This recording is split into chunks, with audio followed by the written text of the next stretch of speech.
Queridos, hoje eu quero ministrar uma palavra que eu estou intitulando como Manassés e Efraim. Manassés e Efraim. Mas antes de falar especificamente sobre Manassés e Efraim, eu quero dizer para quem que eu quero pregar essa palavra hoje. Hoje, eu quero pregar essa palavra para pessoas que não querem ficar presas ao passado. Não só ao passado, mas também não querem ficar presas a pessoas, a acontecimentos, a circunstâncias, mas querem olhar para frente, querem seguir, querem cumprir seu destino, seu propósito, querem viver aquilo que Deus tem, porque eu sei que essas pessoas para quem eu vou pregar hoje, sabem que Deus tem coisas boas para a vida dele e para a vida dela. Então essa palavra de hoje é para você que quer seguir, apesar de tudo, apesar dos apesares, você quer seguir, você quer ir em frente. Então essa palavra, ela é para a sua vida hoje. Mas eu quero pregar para um segundo grupo de pessoas aqui. Na verdade não é um grupo, mas eu quero pregar para um tipo de igreja hoje. Eu quero pregar para uma igreja hoje que quer viver a missão de Deus para a sua vida também. Eu quero pregar também para uma igreja que quer cumprir seu propósito. Uma igreja que quer agradar o Senhor. Uma igreja que, apesar de tudo aquilo que a religião oferece, ela quer fazer a vontade de Deus, quer cumprir a vontade de Deus. Uma igreja que, assim como Jesus, quer fazer discípulos, discípulos curados, maduros, empoderados pelo Espírito Santo. Eu quero pregar para esta igreja hoje que tem consciência do seu chamado e quer seguir nesse chamado, quer alcançar o alvo, quer alcançar o propósito. Muitas propostas cercam essa igreja para que ela se desvie do seu grande chamado. São até coisas boas para serem feitas, não são coisas ruins, mas não é o que Deus pediu. Então eu quero pregar para uma igreja hoje que quer seguir, apesar de tantas propostas, de tantas coisas boas que podem ser feitas, mas uma igreja que quer fazer aquilo que Jesus deixou para ser feito. Fazer discípulos, seguir para o alvo, influenciar a cidade, avançar, multiplicar e crescer para a glória de Deus. Mas antes de falar também de Manassés e Efraim, eu preciso falar de um outro homem, para que então você possa entender o que significa, quem são Manassés e Efraim. Antes de falar então sobre Manassés e Efraim, eu preciso falar sobre José. E eu quero a sua atenção para que eu possa fazer aqui um resumo de quem foi José e da vida de José. José, ele foi filho de Jacó com Raquel. José foi fruto de um milagre, porque a sua mãe era estéril. Ele não só foi fruto de um milagre, mas José também foi fruto de uma promessa de Deus, que já vinha de Abraão, passou por Isaac, alcançou seu pai Jacó, enfim, José nasceu na velhice de Jacó. E ele veio como fruto de uma promessa e fruto de um milagre. Em Gênesis 37:2, José aparece com 17 anos de idade, pastoreando as ovelhas de seu pai, junto dos seus irmãos. Em Gênesis 37:3, Jacó demonstra amar mais a José do que a seus irmãos. Jacó, por amá-lo muito, faz para ele uma túnica muito bonita, de várias cores, porque ele era o seu filho predileto. Em Gênesis 37:4, os irmãos de José, por entenderem, perceberem que ele era o filho mais amado, o filho predileto de Jacó, eles passam a odiar José. Em Gênesis 37:5, José tem um sonho. E ele conta o sonho a seus irmãos. E a relação, que já não era boa, termina de piorar. Os irmãos de José passam a odiá-lo ainda mais por conta daquele sonho. Em Gênesis 37, do versículo 23 ao 35, longe da vista do pai, os irmãos de José arrancam-lhe a túnica de várias cores, jogam-no em um poço, vendem-no para uma caravana de ismaelitas, voltam para casa, e com a cara mais deslavada do mundo, dizem a Jacó que José havia sido achado morto.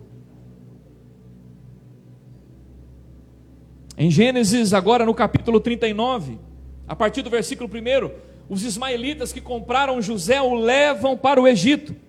Lá no Egito, Potifar, capitão da guarda do faraó, compra José e o coloca para trabalhar em sua casa, como mordomo, como escravo. Mas Deus era com José. E tudo que aquele menino faz, dá certo. Tudo que aquele moço coloca as mãos, prospera. Porque a bênção de Deus estava sobre a vida dele. Então Potifar entrega toda a sua casa e os seus bens aos cuidados de José. Mas aí a esposa de Potifar, por José ser um rapaz de boa aparência, inteligente, bonito, bem resolvido, ela então tenta seduzir José. Mas José rejeita. Ela insiste. Porque o diabo é insistente. Mas ele continua rejeitando. Até que ela não se dá por vencida, e ela então arma uma cilada para José.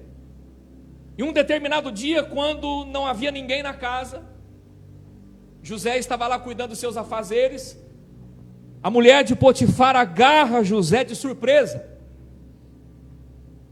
José então sai correndo, mas por algum motivo uma parte da roupa de José fica nas mãos daquela mulher. Ela inventa uma história, acusa José falsamente de abuso, de assédio, e José então vai parar na prisão. Mas na prisão, Deus também era com José. Na prisão, tudo que o moço coloca as mãos dá certo. Na prisão, tudo que o rapaz faz funciona. E diz no capítulo 40, a partir do versículo 1, que o carcereiro da prisão entrega a chave, a administração do cárcere nas mãos de José. Na prisão, José interpreta os sonhos do chefe dos copeiros e chefe dos padeiros de Faraó.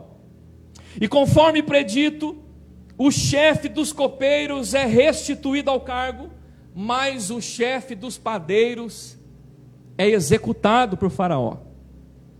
José pede ao chefe dos copeiros que lembre-se dele quando estivesse diante de Faraó. Mas, em primeiro momento, o chefe dos copeiros se esquece de José. 2 anos se passam. Capítulo 41 diz que agora quem tem um sonho é Faraó.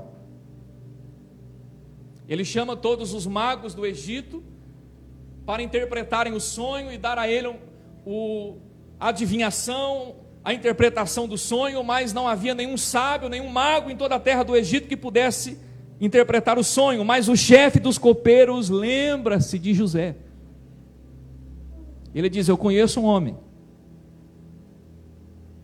que interpreta sonhos. E José é chamado. E o que José faz? Ele interpreta os sonhos do faraó e explica ao rei do Egito que as 7 vacas gordas e as 7 vacas magras as 7 espigas boas e viçosas, e as 7 espigas feias e raquíticas simbolizavam 7 anos de fartura e 7 anos de fome. E ele diz a Faraó: você sonhou 2 vezes o mesmo sonho, porque Deus está decidido no que vai fazer. Faraó fica impressionado com a sabedoria e reconhece que sobre José havia o Espírito Divino. E em Gênesis 41, 42, aos 30 anos de idade, José se torna governador do Egito. De adolescente sonhador, rejeitado, tratado como uma mercadoria, esquecido, acusado e preso injustamente, José se torna governador do Egito. Mas agora vem a pergunta: mas quem é Manassés e Efraim?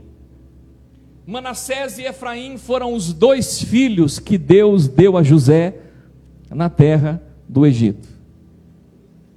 José se torna governador, ele se casa com Asenate, filha de Potífera, sacerdote de On, e Deus dá a ele 2 filhos. Vamos ler o Gênesis 41, do versículo 50 ao versículo 54, que diz assim: antes dos anos de fome, Asenate, filha de Potífera, sacerdote de On, deu a José 2 filhos. Ao primeiro José deu o nome de Manassés, dizendo: Deus me fez esquecer todo o meu sofrimento e toda a casa de meu pai. Ao segundo filho chamou Efraim, dizendo: Deus me fez prosperar na terra onde tenho sofrido. Alguns crentes aqui já pegaram a visão da palavra nessa noite. Assim chegaram ao fim os 7 anos de fartura no Egito, e começaram os 7 anos de fome.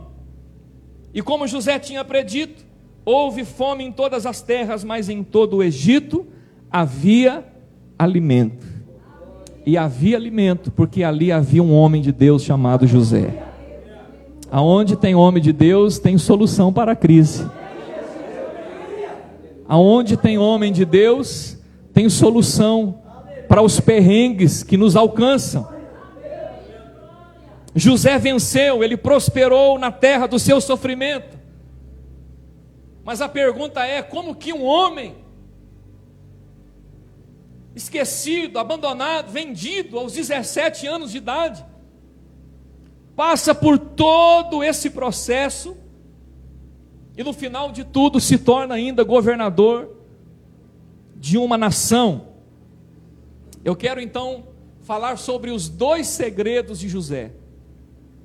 E os 2 segredos de José estão aqui: Manassés e Efraim. Os 2 filhos de José não são somente 2 filhos, são 2 promessas de Deus. São 2 segredos de Deus. São 2 heranças de Deus na vida de José. E cada vez que José olhava para os seus filhos, ele se lembrava dos segredos de Deus na vida dele, e eu quero compartilhar com você isso. O primeiro segredo de José foi Manassés. E o que significa Manassés? Deus me fez, vamos dizer juntos, Deus me fez, mais uma vez, Deus me fez esquecer. Deus me fez esquecer. Gênesis 41, 51 diz: ao primeiro José deu o nome de Manassés, dizendo: Deus me fez esquecer todo o meu sofrimento e toda a casa de meu pai. Querido e querida que está aqui nessa noite, José só conseguiu ser bem sucedido, mesmo depois de tanto sofrimento, mesmo depois de tanta aflição na sua vida, porque Deus o fez esquecer. Deus cooperou com José para que ele esquecesse o seu sofrimento. O esquecimento de José não é um esquecimento. José não teve uma amnésia. O esquecimento de José não é no sentido de que ele teve um problema de memória. Muito pelo contrário. Ele esqueceu no sentido de que ele decidiu perdoar.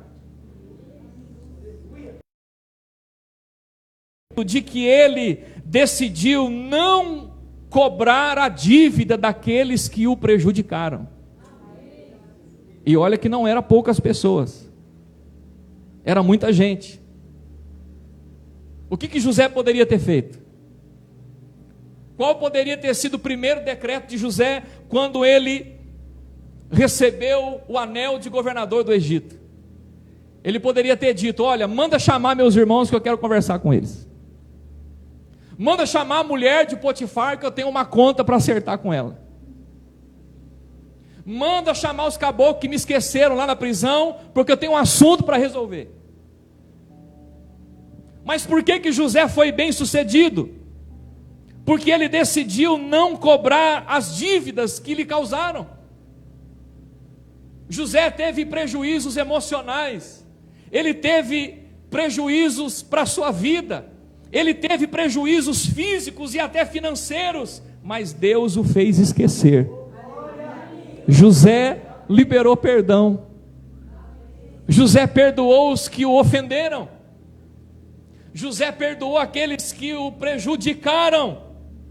E esse foi o grande segredo da vida de José. Deus curou a alma de José. Nós temos um Deus que cura a nossa alma. Nós temos um Deus que cura o nosso coração.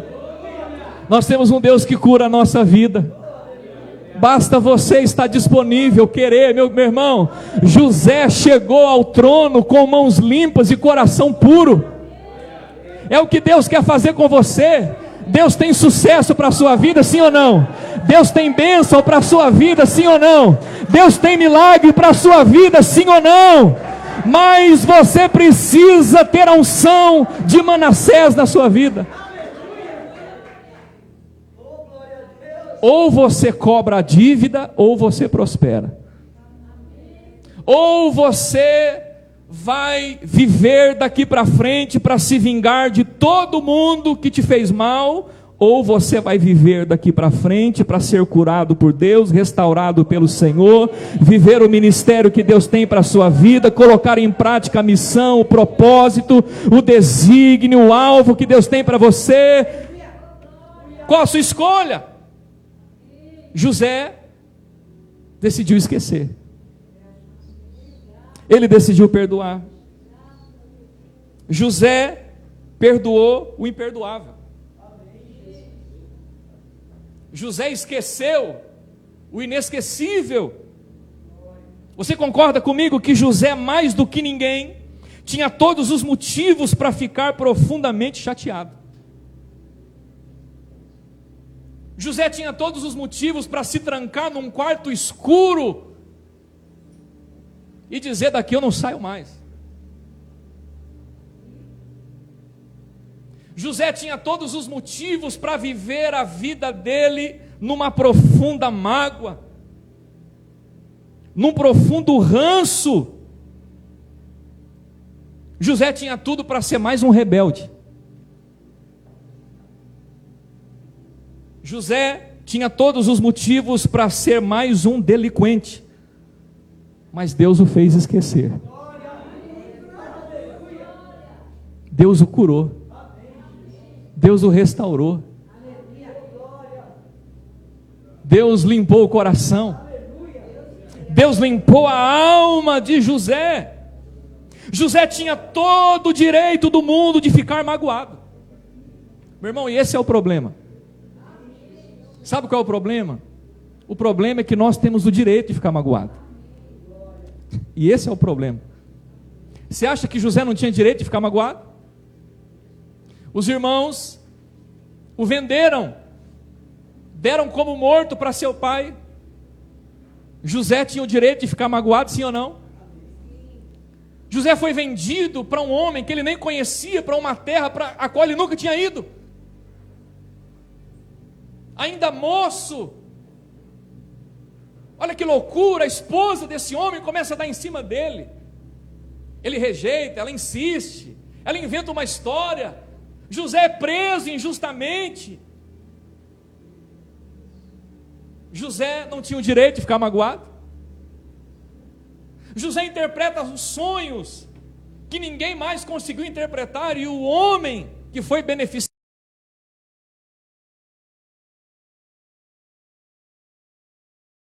tinha motivo para ficar magoado, sim ou não?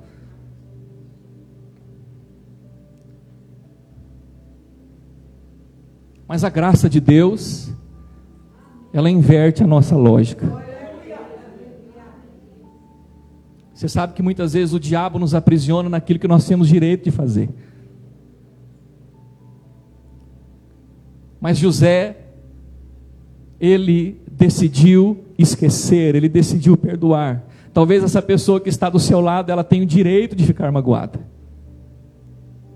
Talvez você tenha todo o direito do mundo de ficar magoado com o seu pai, com a sua mãe. Você tem todo o direito do mundo de ficar magoado com o seu amigo, com o seu vizinho, com o seu tio, com a sua tia, com o seu irmão, com a sua irmã, com os seus professores e até com o pastor da sua igreja. Mas o melhor para você é não utilizar desse direito, é abrir mão desse direito e se apegar ao direito da graça. Não cobrar a dívida, não levar em consideração os prejuízos que você sofreu, porque Deus tem coisas maiores para você. Tudo isso foi para te treinar, tudo isso daí foi para a sua pele ficar grossa. Tudo isso daí foi para você virar homem, virar uma mulher de verdade, estar preparado e preparada para dar conta do que Deus vai colocar na tua mão, para dar conta do que Deus vai colocar na sua vida.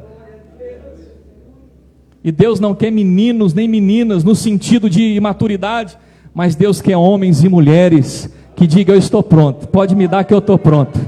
Eu já fui traído, já fui vendido, eu já fui esquecido, já fui magoado, já fui deixado de lado, mas eu perdoei essa demoniada toda e estou pronto para fazer a obra do Senhor.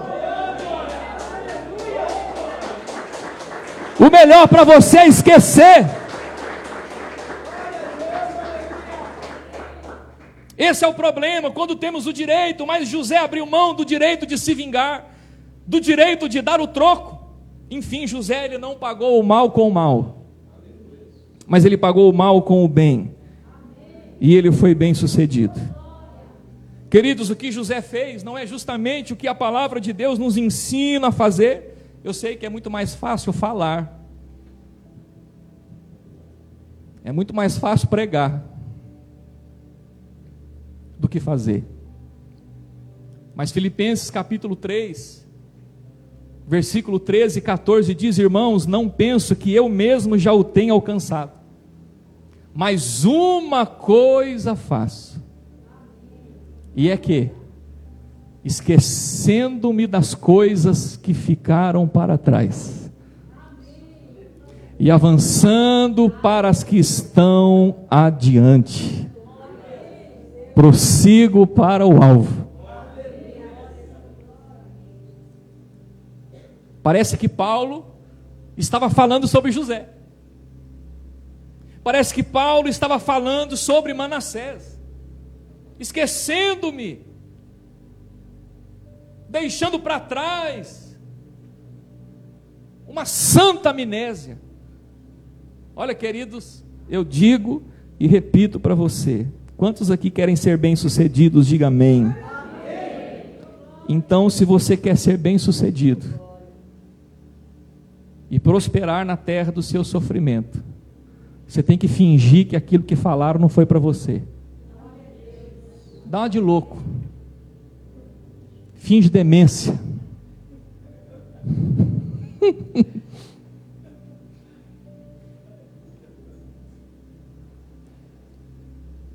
Esqueci, falou. Não foi para mim? Esqueci. Ando esquecido. Você tem que ter uma santa amnésia.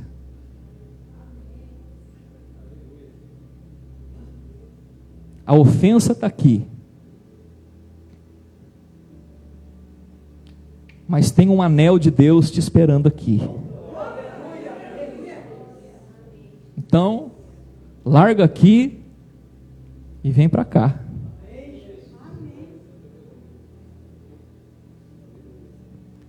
O resto, deixa que Deus trata, deixa que Deus cuida. Deixa que Deus faz o que precisa ser feito. Não deseje mal também, porque tudo coopera para o bem daqueles que amam a Deus. Eu não sei você, mas eu ainda creio num Deus que transforma a maldição em bênção. Eu não sei você, mas eu ainda continuo crendo num Deus que transforma a aflição em sucesso. Eu não sei você, mas eu ainda continuo crendo num Deus que transforma lágrima em alegria. Num Deus que transforma um caminho tortuoso em um caminho de propósito. Eu não sei você, mas eu ainda continuo crendo num Deus que tudo coopera para o bem daqueles que o amam. Então esqueça. Pare de repetir a mesma história. Agora eu vou pregar um pouco. E hoje eu posso, 3 anos que eu estou aqui, hoje está liberado. Você já viu aquela expressão que falavam antigamente? Disco, como é que é? Disco arranhado? Já viu ou não? Sabe? Mas sabe o que é, pastor?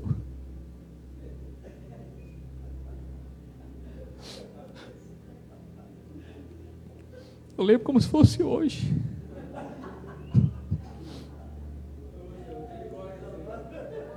Pastor,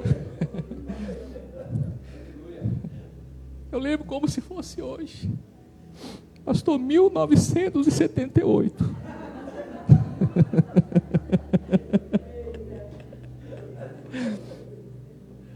Mas parece que eu ainda estou escutando as palavras. Me abandonaram, me colocaram numa cestinha, deixaram na porta, apertaram a campainha, fugiram. É trágico, né, irmão? Mas Deus muda a sua tragédia. Deus transforma a sua vida. Na verdade, Ele já transformou. Você que não viu ainda. Você que está agarrado ao passado, mas Ele já transformou a sua vida. Ele já transformou a sua história. Ele já fez tudo novo. Esqueça e seja feliz com Jesus. Aleluia. Se for aplaudir, aplauda que nem crente. Glória a Deus.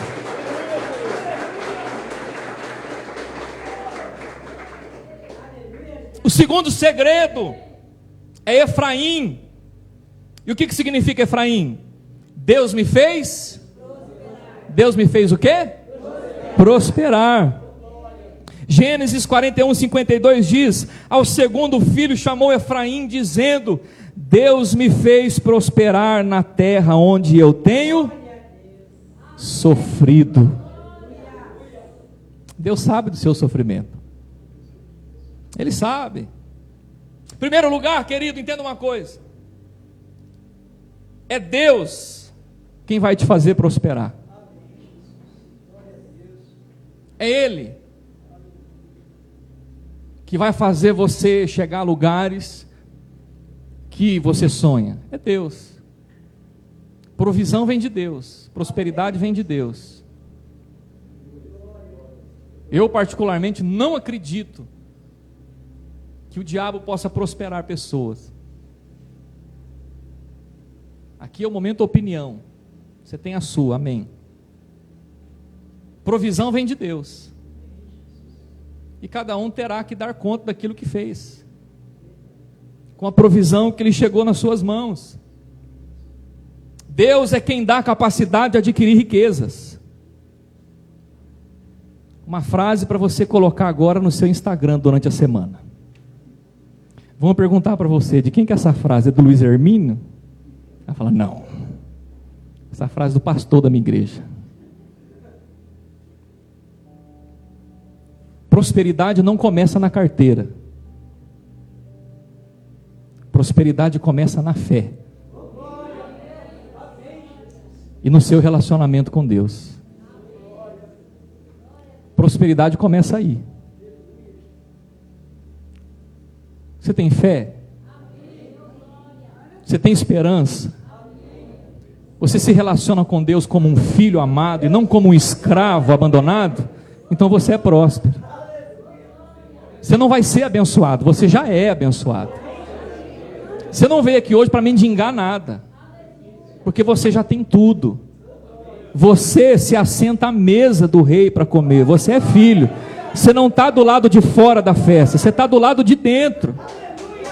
Você não vai ser chamado, você já foi.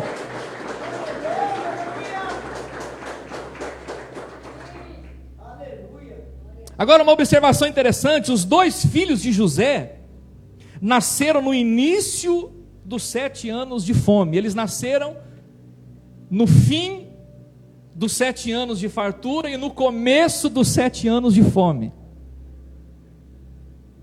Quem, em sã consciência, tem filho, gera filho, em tempo de crise, de fome.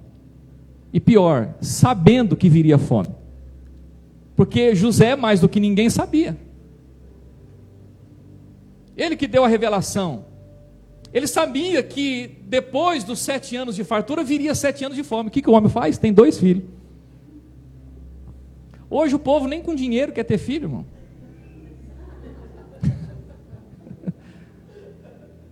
Aqui, a única que quer ter mais filhos comigo é a pastora.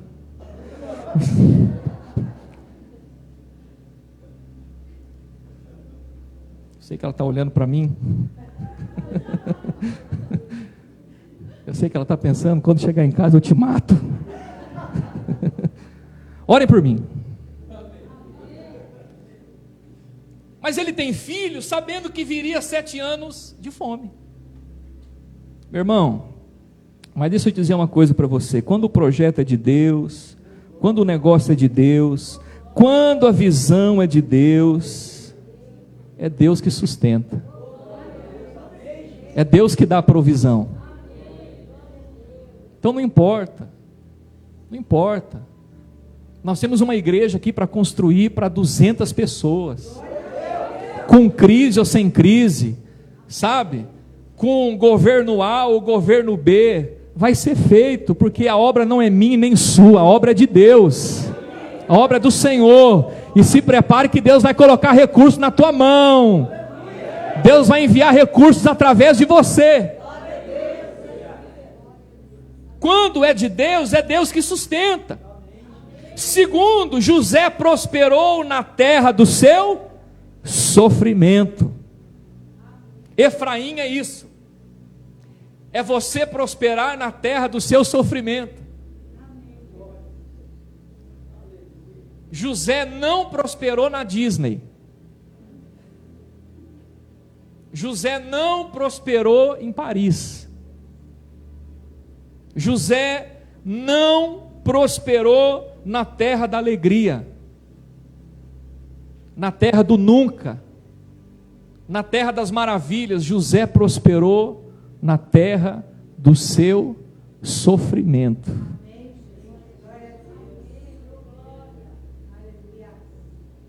Foi lá que Deus mudou a sorte dele. É onde você está, na sua cidade, na sua rua, no seu bairro, com a família que você tem, com o casamento que você tem, que Deus vai te prosperar, que Deus vai mudar a tua sorte, que Deus vai fazer coisas grandes na sua vida. Deixa eu te fazer uma pergunta. José era crente, sim ou não? Sim ou não? José era crente? Mas José sofreu? Ué, mas crente sofre? Então diga para o seu vizinho: crente sofre.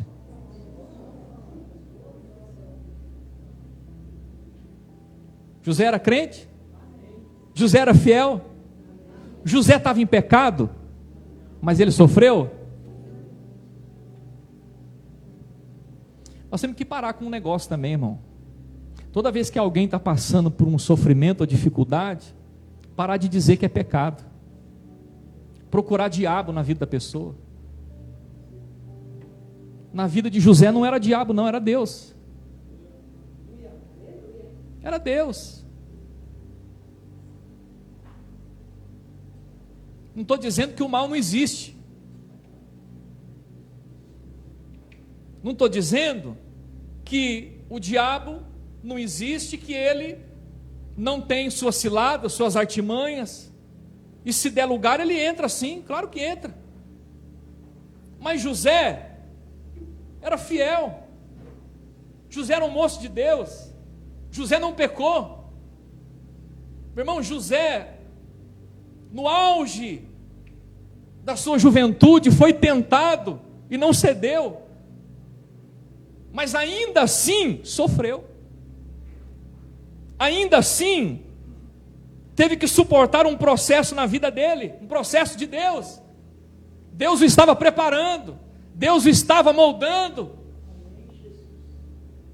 Nem todo sofrimento é causa de pecado, nem todo sofrimento é maldição. Maldição existe? Existe. O pecado traz problemas? Muitos. Mas o ungido de Deus também sofre. Aí você vai me perguntar assim: pastor, então qual que é a vantagem? A vantagem é que quando você sofre com mãos limpas e coração puro, você sofre com propósito. Você sofre com propósito. Você sofre para um desígnio de Deus. Essa é a vantagem. Mas eu vou partir para o final, quero encerrar. Primeiro José esqueceu, e depois ele prosperou. Diga comigo: primeiro José esqueceu, depois ele prosperou. Diga assim: primeiro foi Manassés, e depois foi Efraim. Primeiro você esquece, meu irmão. Primeiro você perdoa. Primeiro você decide não cobrar a dívida do prejuízo que você teve emocional, que você teve contra a sua vida, contra a sua família. Primeiro você perdoa, primeiro você se livra do fardo, da corrente, das amarras, e depois você prospera. Depois você avança. Depois você segue em frente. Até porque não tem como. É praticamente impossível você querer seguir em frente, fazer alguma coisa na sua vida, com um peso nas suas costas. E talvez esse seja o motivo do porquê muitas pessoas aqui não saem do lugar. Dizer que esse é o único motivo, não posso dizer, porque a vida não é tão simples assim não, o negócio é complexo. Mas muita gente não sai do lugar por quê? Está carregando aqui, está carregando o ex-marido nas costas, está carregando aquele amigo nas costas, está carregando aquela pessoa que deu aquela palavra atravessada nas costas. E aí, meu irmão, nada dá certo. Nada dá certo, nada funciona. Não tem como você se concentrar em duas coisas ao mesmo tempo. Então você precisa esquecer, abandonar. Deixa, Deus cuida. Entrega na mão do Senhor. Entrega na mão de Deus. Deixa que Deus cuida. E vai para o alvo que Deus tem para você. Vai para o desígnio que Deus tem para você. Vai para o chamado que Deus tem para você. Vai para a vitória que Deus tem para você. E eu creio que Ele tem grandes coisas para a sua vida. Só quem crê fica de pé. Só quem crê aplauda o Senhor. Aleluia! Aplauda forte. Aplauda forte.